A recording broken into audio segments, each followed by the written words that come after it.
സുഹൃത്തുക്കളെ നമസ്കാരം.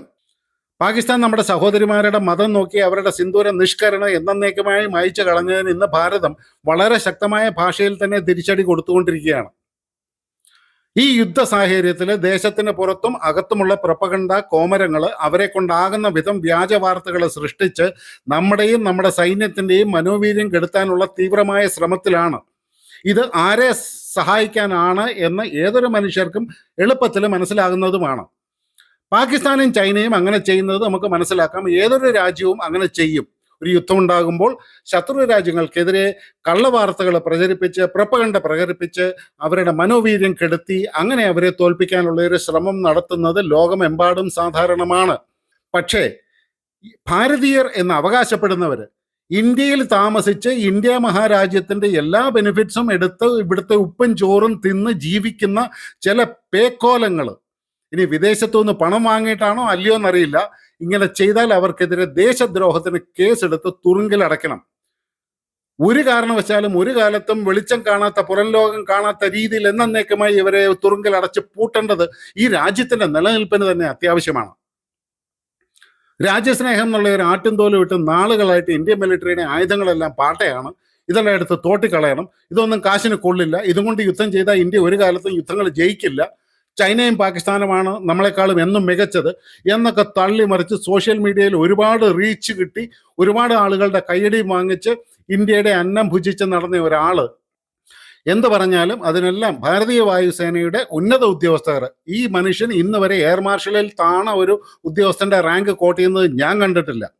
അവർ നൽകിയ വിവരമാണ് എന്ന് കള്ളം പറഞ്ഞ് നുണകൾ എഴുന്നള്ളിക്കുമ്പോൾ മറ്റുള്ളവരുടെ മനോവീര്യം കെടുത്തുമ്പോൾ ഇയാളെ അറസ്റ്റ് ചെയ്ത് ആ ഉന്നത ഉദ്യോഗസ്ഥരെന്ന് ഇയാൾ പറയുന്ന ആളുകൾ സത്യത്തിൽ ഉണ്ടെങ്കിൽ അവരെ കണ്ടെത്തി നടപടിയെടുക്കാനായിട്ട് മിലിറ്ററി ഇന്റലിജൻസ് തന്നെ തയ്യാറാകണം. ഞാൻ കൺഫേം ചെയ്തു, കാശ്മീരിലാണെങ്കിലും ഇന്ത്യയുടെ സീനിയർ ആയിട്ടുള്ള ഡിഫൻസ് ഓഫീഷ്യൽസുമായിട്ട് കൺഫേം ചെയ്തു. ഇന്ത്യയുടെ 5 ഫൈറ്റർ എയർക്രാഫ്റ്റ് ആണ് 1 മണിക്കൂറിനുള്ളിൽ നമുക്ക് നഷ്ടപ്പെട്ടത്. So sad, unbelievable.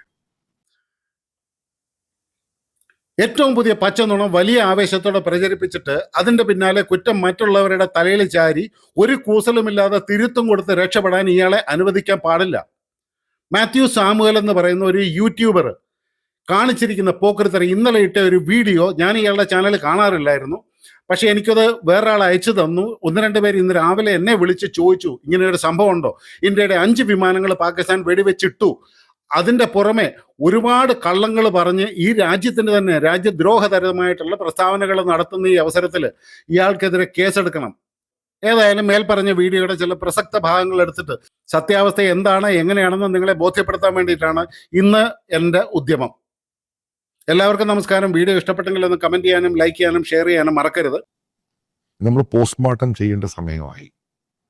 നമ്മൾ ഈ പറയുന്ന നമ്മുടെ വെപ്പണറി സിസ്റ്റവും ഈ പറയുന്ന റഫേൽ ആണെങ്കിലും 3 റഫേലിനെ അടിച്ചു ദൂരെ കളഞ്ഞു, പുറകെ വന്നു.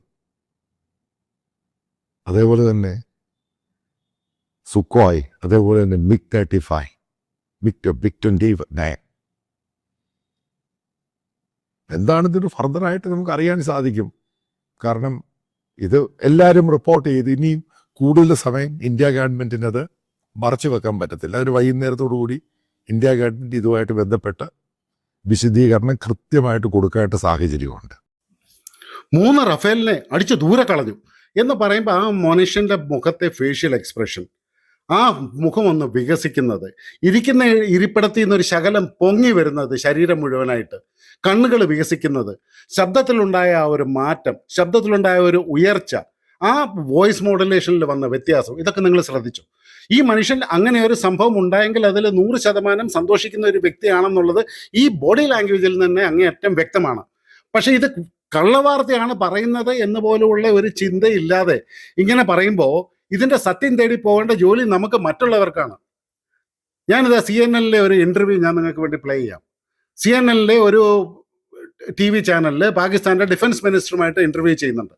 അവിടെ അയാളോട് ചോദിക്കുന്നുണ്ട്, ഇന്ത്യയുടെ 5 ഫൈറ്റർ ജെറ്റ് നിങ്ങൾ അടിച്ച് താഴെ ഇട്ടു എന്നുള്ളതിൻ്റെ തെളിവ് എവിടെയെന്ന് ചോദിക്കുമ്പോൾ പാകിസ്ഥാൻ്റെ ഡിഫൻസ് മിനിസ്റ്റർ പറയുകയാണ്, അത് സോഷ്യൽ മീഡിയയിൽ മുഴുവൻ ഉണ്ടല്ലോ എന്ന്.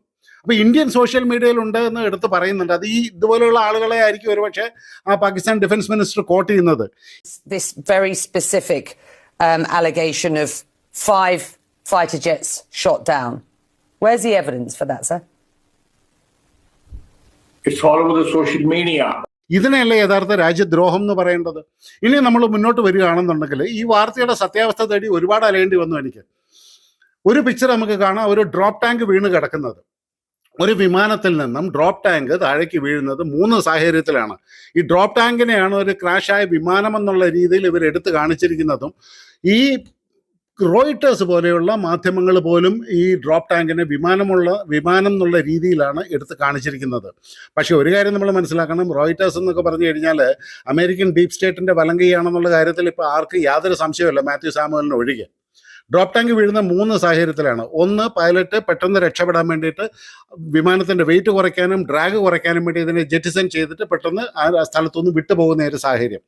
രണ്ടാമത്, ഇതിനെ ഏതെങ്കിലും ഒരു റഡാർ ഹോമിംഗ് മിസൈൽ ചേസ് ചെയ്യുകയാണെന്നുണ്ടെങ്കിൽ ആ മിസൈലിനെ കൺഫ്യൂസ് ചെയ്യാൻ വേണ്ടിയിട്ട് ഡ്രോപ്പ് ടാങ്കിനെ ഡ്രോപ്പ് ചെയ്തിട്ട് വിമാനത്തെ രക്ഷിക്കാനുള്ള ഒരു നടപടി.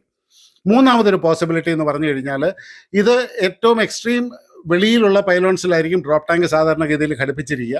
അപ്പം മിസൈലുകളോ റോക്കറ്റുകളോ ഒക്കെ ഉണ്ടെങ്കിൽ അതും ഇതിൻ്റെ പൈലോൺസിലായിരിക്കും ഘടിപ്പിച്ചിരിക്കുക, ബോംബുകളും എല്ലാം. അപ്പോൾ ഒരു പക്ഷേ ഈ പ്രസ് ചെയ്ത സ്വിച്ച് മാറിപ്പോയി കഴിഞ്ഞാലും ഒരു ഡ്രോപ്പ് ടാങ്ക് ജെറ്റിസൺ ചെയ്യാനുള്ള സാധ്യതയുണ്ട്. ഏതായാലും ഡ്രോപ്പ് ടാങ്ക് എങ്ങനെ വീണമെന്നുള്ളതിനെ കുറിച്ചൊന്നും വലിയ സ്ഥിരീകരണമൊന്നും ഇതുവരെ വന്നിട്ടില്ല. ഇത് വെറും ഒരു ഡ്രോപ്പ് ടാങ്ക് ആണ്. ഈ പടം കാണുമ്പോൾ അറിയാം ഇതിൻ്റെ അകം പൊള്ളയാണെന്നുള്ളത്. പിന്നെ ഇതാ എക്കണോമിക് ടൈംസിൽ വന്നിരിക്കുന്ന ഒരു വാർത്ത ഞാൻ നിങ്ങളുമായിട്ട് ഷെയർ ചെയ്യുന്നു. എക്കണോമിക് ടൈംസിൽ പറഞ്ഞിരിക്കുന്നതെന്ന് പറഞ്ഞു കഴിഞ്ഞാൽ ഇത് ഫേക്ക് ന്യൂസ് ആണ്, ഇത് മുഴുവൻ എന്ന ചിത്രം സഹിതം ഒരു ഡീറ്റെയിൽഡായിട്ട് കൊടുത്തിട്ടുണ്ട്. പിന്നെ ഒരു MiG-29 2024 നവംബർ 2 ക്രാഷായ ഒരു MiG-29 അതിൻ്റെ വീഡിയോ എടുത്തിട്ടാണ് ഇത് ഇപ്പം MiG-29 ക്രാഷ് ആയതെന്ന് പറഞ്ഞ് കാണിച്ചിരിക്കുന്നത്. അതുപോലെ തന്നെ മറ്റൊരു ഫേക്ക് ന്യൂസ് ആണ് ഇവിടെ കാണിച്ചിരിക്കുന്നത്. അതും ഫേക്ക് ആണെന്നുള്ള റിപ്പോർട്ട് വന്നിട്ടുണ്ട്. ദ വീക്ക് അവരുടെ ഫാക്ട് ചെക്ക് പ്രകാരം ഫേക്ക് ന്യൂസ് ആണെന്ന് പറഞ്ഞ് റിപ്പോർട്ട് ചെയ്തത് നിങ്ങളുടെ മുമ്പിലുണ്ട്. ഫിനാൻഷ്യൽ എക്സ്പ്രസും ഫേക്ക് ന്യൂസ് ആണെന്ന് പറഞ്ഞ് റിപ്പോർട്ട് ചെയ്തത് നിങ്ങളുടെ മുമ്പിലുണ്ട്. ഹിന്ദുസ്ഥാൻ ടൈംസും ഇത് ഫേക്ക് ന്യൂസ് ആണ്, ഇത് പ്രൊപ്പഗൻഡയാണ് എന്ന് പറഞ്ഞ് റിപ്പോർട്ട് ചെയ്തത് നിങ്ങളുടെ മുമ്പിലുണ്ട്. റഷ്യൻ മാധ്യമമായിട്ടുള്ള സ്പുട്നിക് ഇതിനെക്കുറിച്ച് റിപ്പോർട്ട് ചെയ്തത് നമ്മുടെ മുമ്പിലുണ്ട്. അപ്പോൾ മാത്യു സാമുവൽ യഥാർത്ഥത്തിൽ ചെയ്തതെന്ന് പറഞ്ഞു കഴിഞ്ഞാൽ ഇതിനെക്കുറിച്ചൊന്നും യാതൊരുവിധ റിസർച്ചും നടത്താതെ, ഇതിനെക്കുറിച്ച് യാതൊരുവിധ അന്വേഷണവും നടത്താതെ, കേട്ട പാതി കേൾക്കാത്ത പാതി അതോ ഇനി സ്വയം സൃഷ്ടിച്ചെടുത്താണോ എന്നറിയില്ല, എന്തായാലും വേണ്ടില്ല ഇങ്ങനെയൊരു വാർത്ത പടച്ചു വിടുന്ന അവസരമാണ് നമ്മുടെ മുമ്പിൽ ഉണ്ടായിട്ടുള്ളത്. പിന്നെ ചൈന ഡെയിലി, ചൈനയും ഈ പ്രൊപ്പഗണ്ടയുടെ ആശാമാരാണല്ലോ. അപ്പോൾ ചൈന ഡെയിലിയുടെ ഇതും ഇപ്പോഴത്തെ ക്രാഷ് ആണെന്ന് പറഞ്ഞ് കാണിച്ചിട്ടുണ്ട്. അതിൽ ചൈന ഡെയിലിയുടെ ഒരു വാർത്ത വന്നിരിക്കുന്നതെന്ന് പറഞ്ഞു കഴിഞ്ഞാൽ at least 3 Indian jets crashed Wednesday in Indian controlled Kashmir എന്ന് പറഞ്ഞു. അപ്പോൾ കാശ്മീരിൽ 3 ഇന്ത്യയുടെ ജെറ്റെങ്കിലും ക്രാഷ് ആയിട്ടുണ്ട് എന്ന് പറഞ്ഞൊരു വാർത്ത കൊടുത്തിട്ടുണ്ട്.